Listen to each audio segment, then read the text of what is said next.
ರಚನೆಯ ಕಸರತ್ತು ಈಗ ಶುರುವಾಗಿದೆ. ದೆಹಲಿಗೆ ಹೊರಟಿದ್ದಾರೆ ಕಾಂಗ್ರೆಸ್ನ ಜೋಡೆತ್ತು. ದೆಹಲಿಗೆ ಹೊರಟ ಡಿಕೆ ಶಿವಕುಮಾರ್ ಹಾಗೂ ಸಿದ್ದರಾಮಯ್ಯ. ಎಚ್ಎಎಲ್ನಿಂದ ಒಂದೇ ವಿಮಾನದಲ್ಲಿ ಡಿಕೆ ಶಿವಕುಮಾರ್ ಮತ್ತು ಸಿದ್ದರಾಮಯ್ಯ ದೆಹಲಿಗೆ ಹೋಗಿದ್ದಾರೆ. ಕಾಂಗ್ರೆಸ್ಸಿನ ಜೋಡೆತ್ತುಗಳು ಡಿಕೆ ಶಿವಕುಮಾರ್ ಮತ್ತು ಸಿದ್ದರಾಮಯ್ಯ ದೆಹಲಿಗೆ ಹೋಗಿದ್ದಾರೆ. ಎಚ್ಎಎಲ್ನಿಂದ ಒಂದೇ ವಿಮಾನದಲ್ಲಿ ಹೋಗಿದ್ದಾರೆ. ಸಂಪುಟ ರಚನೆಗಾಗಿ ಹೈಕಮಾಂಡ್ ಮೊರೆ ಹೋಗಿದ್ದಾರೆ. ಇಬ್ಬರು ಕೂಡ ವರಿಷ್ಠರ ಸಮ್ಮುಖದಲ್ಲೇ ಪಟ್ಟಿಯನ್ನ ಸಿದ್ಧಗೊಳಿಸಲಾಗುತ್ತೆ. ಹೊಸ ಸಂಪುಟ ಯಾರ್ಯಾರಿಗೆ ಮಂತ್ರಿಯಾಗೋ ಅದೃಷ್ಟ ಇದೆ. ಬಹುತೇಕ ಶಾಸಕರು ತಮ್ಮ ಅದೃಷ್ಟ ಪರೀಕ್ಷೆಗಿಳಿದಿದ್ದಾರೆ. ಈ ಹಿಂದೆ ಸಿದ್ದರಾಮಯ್ಯನವರ ಸಂಪುಟದಲ್ಲಿದ್ದಂತಹ ಸಚಿವರು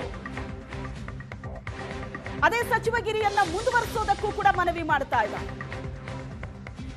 ಮತ್ತೊಂದು ಕಡೆ ಹೊಸಬರಿಗೆ ಅವಕಾಶ ಕೊಡಬೇಕು, ಹಿರಿಯರಿಗೆ ಪ್ರಾಧಾನ್ಯತೆ ಕೊಡಬೇಕು, ಸಮುದಾಯ ಪ್ರಾಂತ್ಯವಾರು ಮಣೆ ಹಾಕೋ ನಿಟ್ಟಿನಲ್ಲೂ ಲೆಕ್ಕಾಚಾರ ನಡೀತಾ ಇದೆ. ಸ್ಕ್ರೀನ್ ಮೇಲೆ ನೋಡ್ತಾ ಇದ್ದೀರಿ. ಸಿದ್ದರಾಮಯ್ಯನವರು ಮತ್ತು ಡಿಕೆ ಶಿವಕುಮಾರ್ ಅವರು ಇಬ್ರು ಕೂಡ ಒಂದೇ ವಿಮಾನದಲ್ಲಿ ದೆಹಲಿಗೆ ಹೊರಟಾಗಿನ ಫೋಟೋ ಇದೆ.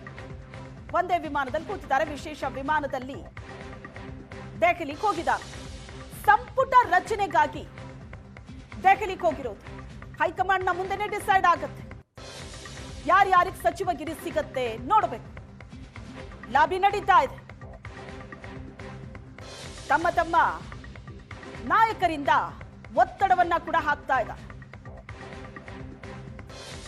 ಪ್ರಾಂತ್ಯವಾರು ಸಚಿವ ಸ್ಥಾನ ಸಿಗಬೇಕು ಅಂತ ಒಂದ್ ಕಡೆ ಒತ್ತಡ ಇದ್ರೆ, ಸಮುದಾಯವಾರು ಕೂಡ ಸಚಿವಗಿರಿಗಾಗಿ ಒತ್ತಡವನ್ನ ಹಾಕಲಾಗ್ತಾ ಇದೆ. ಬುಧವಾರ ಪ್ರಮಾಣ ವಚನಕ್ಕೆ ಈಗಾಗಲೇ ಸಿದ್ಧತೆ ಆಗಿದೆ. ಡಿಕೆ ಶಿವಕುಮಾರ್ ಅವರು ಮುಖ್ಯಮಂತ್ರಿಯಾಗಿ ಪ್ರಮಾಣ ವಚನ ಸ್ವೀಕರಿಸ್ತಾರೆ. ಆಗ ಒಂದು 10 ಜನ ಶಾಸಕರು ಸಚಿವರಾಗಿ ಪ್ರಮಾಣ ವಚನ ಸ್ವೀಕರಿಸ್ತಾರೆ ಅನ್ನೋ ಲೆಕ್ಕ ಇದೆ. ಎರಡನೇ ಸುತ್ತಿನ ಸಚಿವ ಸಂಪುಟ ಮತ್ತೆ ನಡೆಯೋದು ರಾಜ್ಯಸಭೆ ಮತ್ತು ಪರಿಷತ್ ಚುನಾವಣೆಯ ನಂತರ. ಎರಡನೇ ರೌಂಡ್ ನಡೆಯುತ್ತೆ ಕಸರತ್ತು. ಸಿದ್ದರಾಮಯ್ಯ ಡಿಕೆ ಶಿವಕುಮಾರ್ ಜೊತೆಗೆ ಫ್ಲೈಟ್ ಹಚ್ಚಿದ್ದಾರೆ ಹಲವು ನಾಯಕರು. Yathindra Siddaramaiah, Byrathi Suresh, KJ George, Ponnanna, MB Patil ಸೇರಿ ಹಲವು ನಾಯಕರು ದೆಹಲಿಗೆ ಹೋಗಿದ್ದಾರೆ. ಡಿಕೆ ಶಿವಕುಮಾರ್ ಅವರ ಸಂಪುಟಕ್ಕೆ ಮೊದಲ ಹಂತದಲ್ಲಿ ಸುಮಾರು 10 ಸಚಿವರ ಹೆಸರು ಫೈನಲ್ ಆಗುತ್ತಾ ಹೇಳ್ತಾ ಇದ್ದಾರೆ. ಸುಮಾರು ಒಂದು 10 ಜನ ಸಚಿವರು ಪ್ರಮಾಣ ವಚನ ಸ್ವೀಕರಿಸಬಹುದು ಅಂತ. ಅದಾದ ನಂತರ ಎರಡನೇ ಸುತ್ತಿನ ಕಸರತ್ತು ರಾಜ್ಯಸಭೆ ಚುನಾವಣೆಯ ನಂತರ ನಡೆಯುತ್ತೆ. ಎರಡನೇ ಹಂತದ ಸಚಿವ ಸಂಪುಟ ವಿಸ್ತರಣೆ.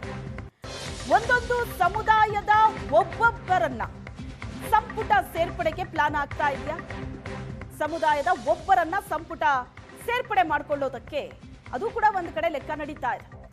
ದೆಹಲಿಯಲ್ಲಿ 10 ಮಂದಿಯ ಪಟ್ಟಿಯನ್ನ ಮಾತ್ರ ಇವತ್ತು ಫೈನಲ್ ಮಾಡುವಂತಹ ಚಾನ್ಸಸ್ ಇದೆ. ಮುಂದಿನ ಕ್ಯಾಬಿನೆಟ್ನಲ್ಲಿ ಆದ್ಯತೆಯ ಮೇರೆಗೆ ಸಂಪುಟ ಸೇರ್ಪಡೆ ಆಗುತ್ತೆ. ಹಂಗಾಮಿ ಸಿಎಂ ಸಿದ್ದರಾಮಯ್ಯರಿಂದಲೇ ಆಕಾಂಕ್ಷಿಗಳಿಗೆ ಸಂದೇಶ. ನಾಡಿದ್ದು ಡಿಕೆ ಶಿವಕುಮಾರ್ ಅವರು ಮುಖ್ಯಮಂತ್ರಿಯಾಗಿ ಪ್ರಮಾಣ ವಚನ ಸ್ವೀಕರಿಸುತ್ತಾರೆ. ಅವರ ಜೊತೆಗೆ 9 ರಿಂದ 10 ಜನ ಸಚಿವರಾಗಿ ಪ್ರಮಾಣ ವಚನ ಸ್ವೀಕರಿಸುವ ಸಾಧ್ಯತೆ ಇದೆ.